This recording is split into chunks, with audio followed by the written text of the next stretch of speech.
ಆಚಾರ್ಯರೇ, ವಸ್ತ್ರವನ್ನು ವೆಂಕಟನಾಥರ ಕೈಯಲ್ಲಿ ಕೊಡಿ.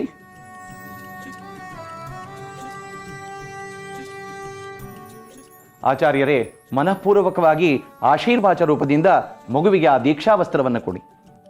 ತಗೋಕಂದ. ಓಂ ಇವಂ ವಸ್ತ್ರಾಣಿ ಮೇ ವಸವಾಸಾತಿ ಮೋರಜದ್ರಾಮಲ್ತೇನ ಮಿತ್ರ ವರುಣ ಸಚೇತೆ ಯಜ್ಞೋಪವೀತ ದಾನ ಧಾರಣಂ ಕರಿಷ್ಯೆ ಅಂತ ಶಾಸ್ತ್ರದಲ್ಲಿ ಹೇಳಿದ್ದಾರೆ. ಈ ಯಜ್ಞೋಪವೀತವನ್ನ ಅವರಿಗೆ ಕೊಟ್ಟು ಆಶೀರ್ವಾದ ಪಡೆಯಪ್ಪ.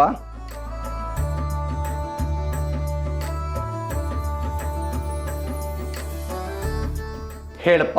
ಯಜ್ಞೋಪವೀತಂ ಯಜ್ಞೋಪವೀತಂ ಪರಮಂ ಪವಿತ್ರಂ ಪರಮಂ ಪವಿತ್ರಂ ಪ್ರಜಾಪತೆ ಪ್ರಜಾಪತೆ ಯತ್ಸಹಜಂ ಯಸ್ತಹಜಂ ಪುರಸ್ತಾತ್ ಪುರಸ್ತಾತ್ ಪ್ರತಿಷ್ಠತಿ. ಯಜ್ಞೋಪವೀತ ಧಾರಣ ಮುಹೂರ್ತೋ ಇತಿ ಅನುಗೃಹಂತೋ ಅಸ್ತು.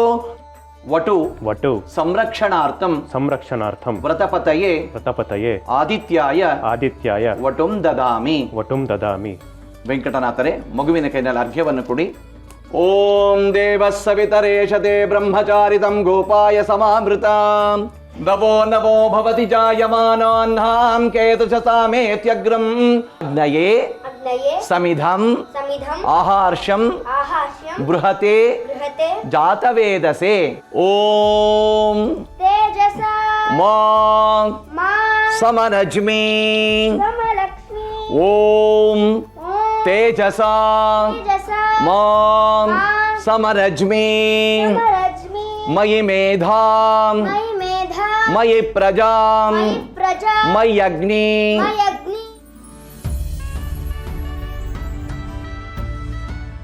ಓಂ ನಮೋಸ್ತನಂತಾಯ ಸಹಸ್ರಮೂರ್ತಯೇ ಸಹಸ್ರನಾಮ್ನೇ ಪುರುಷಾಯ ಶಾಶ್ವತೆ ಸಹಸ್ರಕೋಟಿ ಯುಗ.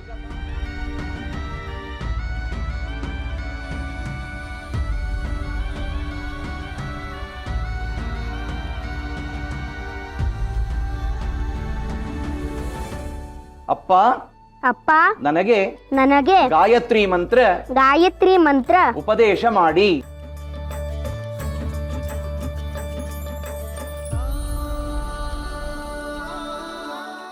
ಅತ ಬ್ರಹ್ಮೋಪದೇಶಂ. ವೆಂಕಟನಾಥರೇ, ಮಗುವಿಗೆ ಗಾಯತ್ರಿ ಮಂತ್ರವನ್ನು ಉಪದೇಶ ಮಾಡಿ. ತೆಗೆದುಬಿಡಿ, ಅದನ್ನು ಪಟ ತೆಗೆದುಬಿಡಿ. ಧ್ರುವಂತೆ ರಾಜ ವರುಣೋ ಧ್ರುವಂ ದೇವೋ ಬೃಹಸ್ಪತಿಗೆ ಧ್ರುವಂತ ಇಂದ್ರಶ್ಚ ಅಗ್ನಿಶ್ಚ ರಾಷ್ಟ್ರಂ ಧಾರಯತ. ಭವತಿ ಭಿಕ್ಷಾಂ ದೇಹಿ ಭವತಿ ಭಿಕ್ಷಾಂ ದೇಹಿ ಭವತಿ ಭಿಕ್ಷಾಂ ದೇಹಿ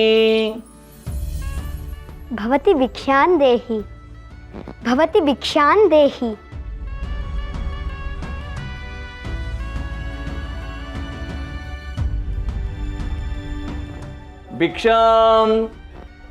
ಭಿಕ್ಷಾಂ ಆಚಾರ್ಯಾಯ ದದ್ಯಾತ್. ಭಿಕ್ಷಾಂ ಆಚಾರ್ಯಾಯ ದವ್ಯಾನ್. ಹೇಳು. ಭವಾನ್ ಭಿಕ್ಷಾಂ ದದಾತು. ಭವಾನ್ ಭಿಕ್ಷಾಂ ದದಾತು. ಗುರುರಾಜರೇ,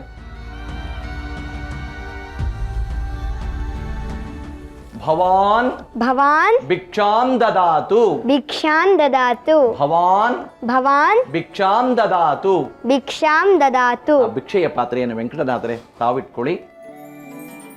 ಭವಾನ್ ಭಿಕ್ಷಾಂ ದದಾತು. ಆಚಾರ್ಯರೇ, ಪಾಲಾಶ ವೃಕ್ಷವನ್ನು ತಗೊಂಡು ಬನ್ನಿ. ವೆಂಕಟನಾಥರಿಗೆ ಪಾಲಾಶವನ್ನು ಅರ್ಪಿಸಿ. ಮಗು ವೆಂಕಟನಾಥರೇ, ಮಗುವಿಗೆ ಆ ಧರ್ಮದಂಡವನ್ನು ಒಪ್ಪಿಸಿ. ಲಕ್ಷ್ಮೀನಾರಾಯಣ. ಮೂಲತೋ ಬ್ರಹ್ಮರೂಪಾಯ ಮಧ್ಯತೋ ವಿಟ್ಟರೋಪಿಣೇ.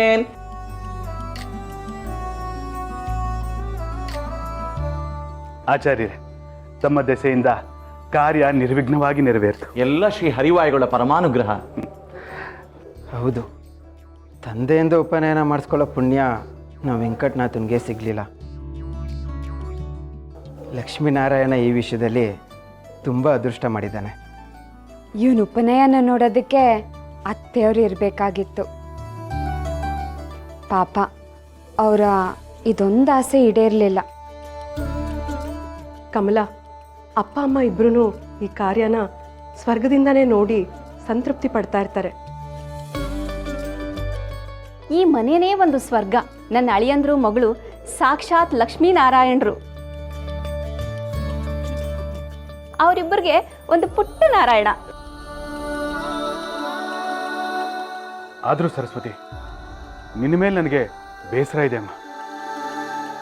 ಅಷ್ಟೊಂದು ಕಷ್ಟಗಳನ್ನು ಅನುಭವಿಸಿದ್ರು ಒಂದು ದಿನಕ್ಕಾದರೂ ಈ ಅಪ್ಪನ ಸಹಾಯ ಪಡಿಬೇಕು ಅಂತ ನಿನಗೆ ಅನ್ನಿಸ್ತಿಲ್ವಾ ತಾಯಿ? ಅಪ್ಪ, ಕಷ್ಟಗಳು ಬಂದಿದ್ದು ಈ ಮನೆಗೆ, ಆದರೆ ಅದರ ಪ್ರಭಾವ ನನ್ನ ಮೇಲೆ ಬೀಳದೇ ಇರೋ ಹಾಗೆ ಇವರು ನನ್ನನ್ನು ಕಣ್ಣಲ್ಲಿ ಕಣ್ಣಿಟ್ಟು ಕಾಪಾಡಿದ್ರು. ಕಣ್ತುಂಬ ಇವರೇ ತುಂಬಿರುವಾಗ ದೃಷ್ಟಿ ತವ್ರ ಮನೆ ಕಡೆ ಬೀಳಲಿಲ್ಲ. ಗಂಡನಿಗೆ ತಕ್ಕ ಹೆಂಡತಿ.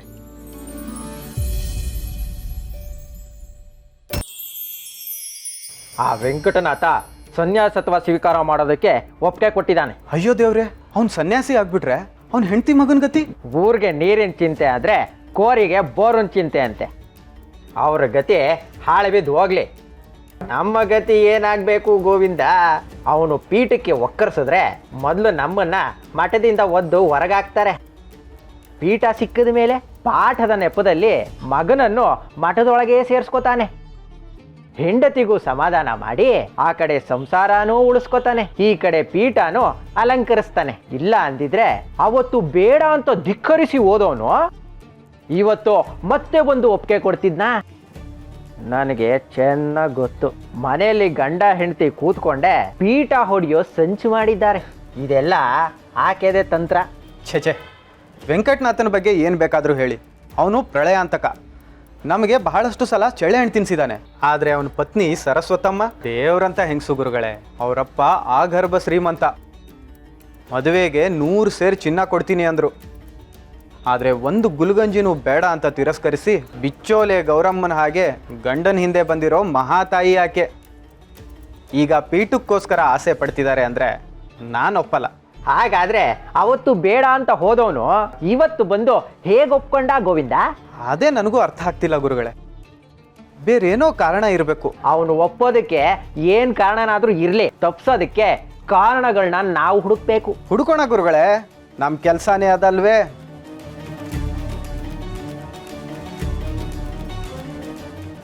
ಒಟ್ನಲ್ಲಿ ಶತಾಯ ಗತಾಯ ವೆಂಕಟನಾಥ ಪೀಠ ಇರೋದನ್ನ ತಪ್ಪಿಸ್ಬೇಕು.